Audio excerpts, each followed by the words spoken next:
Bienvenidos, hoy nos adentramos en un territorio fascinante y bueno, a veces un poco complejo, la patología de los senos paranasales y las fosas nasales. Tenemos sobre la mesa una serie de apuntes, extractos de fuentes especializadas que describen un montón de condiciones, desde las inflamaciones más comunes hasta tumores algo más raros. Efectivamente. Nuestro objetivo hoy es desgranar toda esta información, ¿no? Intentar identificar los puntos clave, las señales distintivas de cada proceso. Queremos que esta exploración sirva para consolidar conocimientos y, oye, quizás sea útil como un repaso intensivo, ¿verdad?, para una preparación específica, como un examen, pero sobre todo para entender mejor esta área. Exacto. A primera vista puede parecer un lío de nombres y características. Sí, pero ya veremos que hay patrones. Entender la localización, cómo se ven estas lesiones en las pruebas de imagen, qué las causa, eso es fundamental. Hoy tocaremos diagnóstico, rasgos clave y repasaremos algo de anatomía, que siempre viene bien para ubicarnos. Perfecto. Pues venga, vamos a ello. ¿Qué tal si arrancamos con algo súper habitual como la rinosinusitis? ¿Cómo diferenciamos la aguda de la crónica en la práctica diaria? Buena pregunta para empezar, sí. En la rinosinusitis aguda, el diagnóstico es sobre todo clínico. Mandan los síntomas.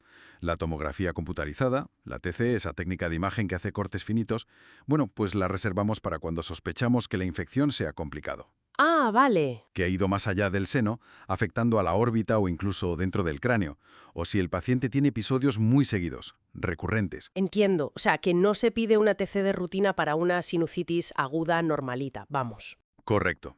Y un detalle importante. La radiografía simple, la de toda la vida, no nos sirve de mucho aquí, ¿eh? Porque no define bien hasta dónde llega la inflamación. Además, Claro. encontrar un seno opaco, que se vea blanco o gris en la imagen, si no hay síntomas claros, no significa necesariamente que haya una sinusitis aguda activa. Podría ser moco retenido, engrosamiento de la mucosa por otras causas. Vale, vale. Eso para la aguda. ¿Y la crónica? ¿Alguna punti clave que debamos recordar? En cuanto a la crónica, una idea importante a retener, sobre todo de cara a diferenciar cosas, es que, por sí sola, no suele ser la causa principal de una perforación del tabique nasal. Ah, mira. La perforación del septo tiene otras causas más habituales que, si quieres, ya comentaremos luego. Perfecto. Has mencionado complicaciones de la aguda antes. ¿Qué tipo de cosas pueden pasar si se complica? Pues pueden formarse acumulaciones de pus, lo que llamamos abscesos. Los llamamos subperiósticos si están justo debajo de la membrana que recubre el hueso, el periósteo de la órbita, o directamente orbitarios si están dentro de la grasa y los tejidos de la órbita. Mmm, Lo crucial aquí es que afectan a las estructuras alrededor del ojo, ¿sabes? Pero normalmente no invaden el globo ocular en sí. de acuerdo. Dejamos la infección entonces. Y pasamos a otra entidad. Los mucoceles. El nombre ya sugiere algo relacionado con moco, ¿verdad? Exactamente. Imagina un seno paranasal, cualquiera de ellos, cuya salida natural, el ostium, se bloquea. Por la razón que sea. Vale. El moco que produce la mucosa de dentro no puede drenar y se acumula, se va acumulando, y forma una especie de quiste lleno de moco que va creciendo lentamente. Son masas expansivas con un contenido que suele ser bastante homogéneo. ¿Y cómo se ven en las pruebas de imagen? ¿Dan alguna pista clara? Pues, a ver, en resonancia magnética, la señal, lo brillante u oscuro que se ve, varía. Depende mucho de cuánta proteína tenga ese moco acumulado. Ajá. A veces es brillante en las secuencias T1 y T2, que son distintas formas de obtener la imagen en resonancia, otras veces no tanto. Lo más característico, diría yo, es que, al crecer, van como empujando el hueso, ¿sabes? Lo remodelan, o incluso pueden llegar a erosionarlo, a desgastarlo un poco. Vaya. Suelen tener una pared fina y típicamente no captan contraste de forma sólida en su interior, aunque a veces la pared sí que realza un poquito, un realce periférico fino. ¿Y tienen alguna localización preferida? ¿Suelen salir más en algún seno? Sí, sí. El lugar donde más aparecen es el seno frontal, el que tenemos en la frente. Le sigue el etmoidal, esas celdillas que están entre los ojos.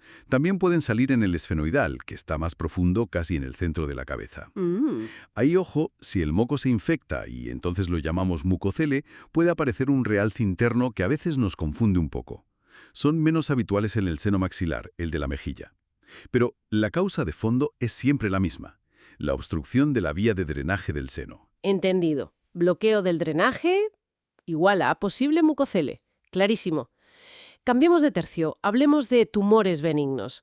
El primero de la lista es el osteoma. Ah, el osteoma. Este es el campeón de los tumores benignos en los senos paranasales, sin duda. Es un crecimiento de hueso denso y maduro. Ajá. Muy frecuente, sobre todo en el seno frontal y en el etmoidal.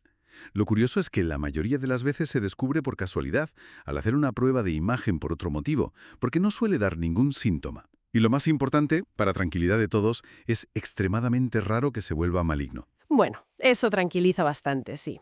El siguiente. Papiloma invertido. Este nombre ya suena más peculiar. ¿Qué tiene de especial? Aquí la cosa se pone más interesante, como decías.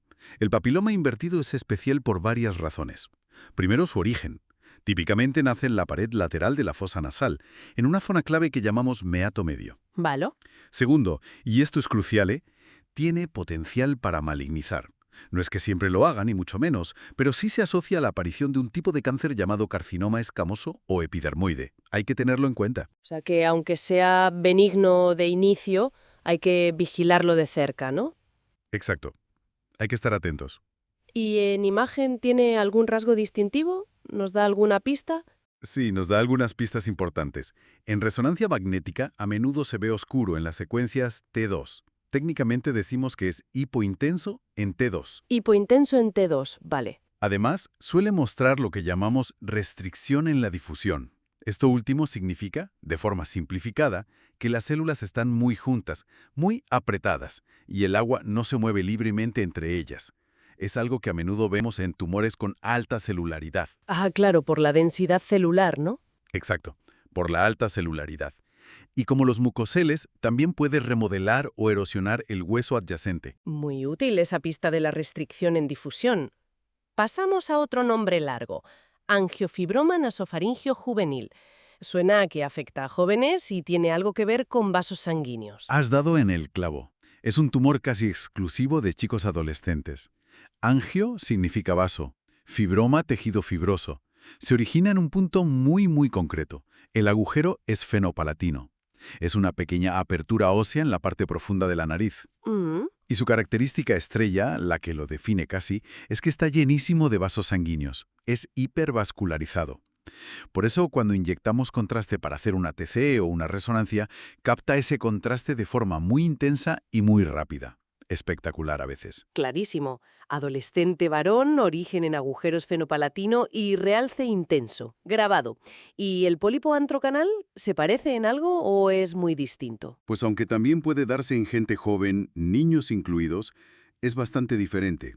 Este pólipo nace en la mucosa del seno maxilar, por eso lo de antro. Crece, sale por el agujero natural del seno, el ostium, y se dirige hacia atrás, hacia la cuana, que es la apertura posterior de la nariz, y la nasofaringe. Por eso se llama antro cuanal. Entiendo la ruta. En imagen parece más bien una lesión llena de líquido o inflamación, ¿sabes? Como un quiste o tejido edematoso. Y la gran diferencia con el angiofibroma es avascular, no tiene apenas vasos, así que apenas realza con el contraste, o muy poquito. Perfecto, el contraste nos ayuda muchísimo a distinguirlos entonces. Bien, hemos cubierto los benignos más destacados. Ahora, bueno, toca abordar los tumores malignos. ¿Cuál dirías que es el más frecuente en esta zona? Sin duda, el carcinoma epidermoide, también llamado carcinoma escamoso, es el tumor maligno más común de los senos paranasales, de lejos. ¿Y dónde suele aparecer más? El sitio donde más aparece es el seno maxilar, seguido por el etmoidal. Ojo, también puede surgir en el tabique nasal. Y cuando lo hace, una pista en resonancia es que suele verse oscuro, hipointenso, en las secuencias T2. Ah, notado. Epidermoide o escamoso, el más común, sobre todo en seno maxilar, hipointenso en T2 y está en el septo. Vale, ¿y el neuroblastoma olfatorio? Este es menos frecuente pero muy característico. También se le llama estesioneuroblastoma. Su nombre nos da una pista clave. Olfatorio. Se origina en las células nerviosas del olfato. Ah, claro. Estas células están en el techo de la fosa nasal y en una estructura ósea llena de agujeritos que se llama lámina cribosa. Una de sus características clave, y preocupantes, es que tiende a crecer hacia arriba bastante pronto, invadiendo la base del cráneo y el espacio intracraneal. Uf, eso suena agresivo, sí. ¿Hay algún otro tumor maligno con alguna característica de imagen particular? Estoy pensando en el melanoma, que en la piel se asocia a pigmento. Aquí también. Buena asociación, sí. El melanoma, que también puede aparecer en las mucosas nasales o sinusales, a veces contiene melanina, ese pigmento. Y esa melanina puede hacer que el tumor se vea brillante en las secuencias T1 de la resonancia. Decimos que es hiperintenso en T1. Ajá. Pero mucho cuidado aquí. Esto no es exclusivo del melanoma. Hay otras cosas que también pueden ser hiperintensas en T1, como sangre, contenido proteináceo espeso en un quiste. O sea, que no podemos decir brilla en T1 es melanoma. Exacto. Hiperintensidad en T1 no es igual a melanoma. No es patognomónico, como decimos. Sin embargo, sí es más útil fijarse en la señal T2. Si el tumor es muy oscuro, hipointenso en T2, eso suele indicar que tiene muchas células muy juntas, alta celularidad. Y eso sí es más típico de las lesiones malignas en general, incluido el melanoma, aunque tampoco exclusivo. Entendido. La señal T1 puede despistar, pero una señal T2 baja, oscura, nos debe poner más en alerta por posible malignidad. Importante. ¿Nos queda alguno relevante en el grupo de los malignos? Sí, deberíamos mencionar el carcinoma adenoide quístico. Este tumor es más conocido por aparecer en las glándulas salivares, ¿verdad? Pero también puede darse aquí, en senos o fosas nasales. Cierto. Su rasgo más distintivo y, francamente, problemático es su tendencia a la diseminación perineural. Esto significa que le gusta crecer siguiendo los trayectos de los nervios, como si usara los nervios de guía para extenderse. Vaya. Esto, claro, complica mucho el tratamiento y empeora el pronóstico. Es un dato clave a buscar en las imágenes. Esa diseminación perineural es un concepto importante a recordar, sí. Vale, hemos cubierto una buena gama de tumores, pero no todos son tumores. Hay otras condiciones no tumorales que también son importantes, ¿verdad? Mencionas, por ejemplo, el síndrome del seno silente. Correcto, no todo van a ser tumores. El síndrome del seno silente es una condición bastante curiosa, la verdad. Básicamente, es un colapso crónico del seno maxilar. Técnicamente se llama atelectasia. Por alguna razón, que no siempre está clara, el seno pierde volumen y sus paredes se retraen hacia adentro. Se colapsa. Y eso se nota por fuera. Pues sí, tiene consecuencias visibles. Como la pared inferior del seno es el suelo de la órbita, si se hunde, el suelo de la órbita baja. Y el ojo de ese lado puede parecer más hundido. Eso se llama enoftalmos. Caray. En las imágenes vemos el seno maxilar totalmente opaco, colapsado, pequeño. Y un dato muy característico es que la apófisis onciforme, que es una pequeña lámina ósea del complejo osteometal que luego veremos, se desplaza hacia afuera, lateralmente. Otro dato típico es que aumenta la cantidad de grasa que hay justo detrás del seno, la grasa retroantral, y normalmente no hay signos claros de inflamación del hueso, de osteitis. Fascinante cómo el colapso de un seno puede afectar hasta la posición del ojo. Impresionante. Antes mencionaste la perforación del septo nasal, diciendo que no era típica de la rinosinusitis crónica simple. Entonces, ¿qué la causa normalmente? Exacto, buena memoria.